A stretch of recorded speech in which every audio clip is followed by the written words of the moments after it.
শেষ পর্যন্ত শেখ হাসিনা মরিয়া প্রমাণ করিল তিনি ভারতের লোক। আমরা বিগত 16-17 বছরে এদেশের মানুষের অধিকার আদায়ের জন্য অবিরাম সংগ্রাম করেছি, ফ্যাসিবাদের বিরুদ্ধে সংগ্রাম করেছি, ফ্যাসিস্ট শেখ হাসিনাকে এদেশ থেকে পালিয়ে যেতে বাধ্য করেছি এবং শেখ হাসিনা প্রমাণ করেছে সেই বাংলাদেশের পক্ষের কোন শক্তি নয়। শেখ হাসিনা কোন দেশের লোক কে প্রমাণ করে দিয়েছে? শেখ হাসিনা নিজেই প্রমাণ করেছে সে দেশের লোক না।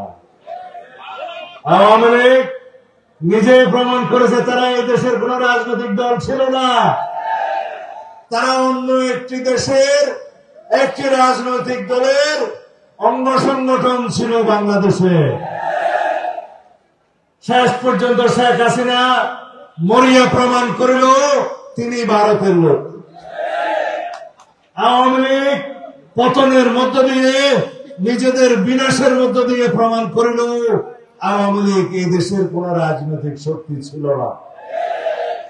আওয়ামী লীগ কোন রাজনৈতিক দল, আওয়ামী লীগ ছিল একটা মাফিয়া শক্তি, আওয়ামী লীগ ছিল একটা সন্ত্রাসবাদী গোষ্ঠী, আওয়ামী লীগ ছিল একটি ফ্যাসিস্ট গোষ্ঠী। আওয়ামী লীগ কোন রাজনৈতিক দলের নাম নয়। কখনো আওয়ামী লীগের রক্তে কোন গণতন্ত্রের লেশ মাত্র ছিল না। আওয়ামী লীগের ডিএনএতেই গণতন্ত্র নেই। সুতরাং আওয়ামী লীগ নামের কোন সংগঠন কোনদিন রাজনৈতিক সংগঠন ছিল না, ভবিষ্যতেও হবে না। সুতরাং বাংলাদেশে আওয়ামী লীগের রাজনৈতিক কর্মকাণ্ড সঠিকভাবেই সন্ত্রাস বিরোধী আইনের মাধ্যমে নিষিদ্ধ করা হয়েছে, ঠিক কিনা? কোন আইনের মাধ্যমে? সন্ত্রাস বিরোধী আইনের মধ্য দিয়ে আওয়ামী লীগের রাজনৈতিক কর্মকাণ্ড নিষিদ্ধ করা হয়েছে, বিকজ আওয়ামী লীগ একটি সন্ত্রাসবাদী সংগঠন।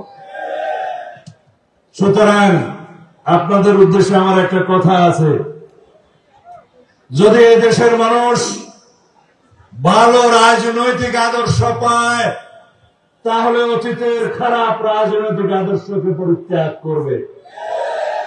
আপনারা কি সেই আদর্শের তলে থাকবেন? তাহলে বাংলাদেশ জাতীয়তাবাদী দলের আদর্শ অনুযায়ী আপনাদেরকে চলতে হবে। এদেশে শহীদ রাষ্ট্রপতি জিয়াউর রহমানের আদর্শকে প্রতিষ্ঠা করতে হবে।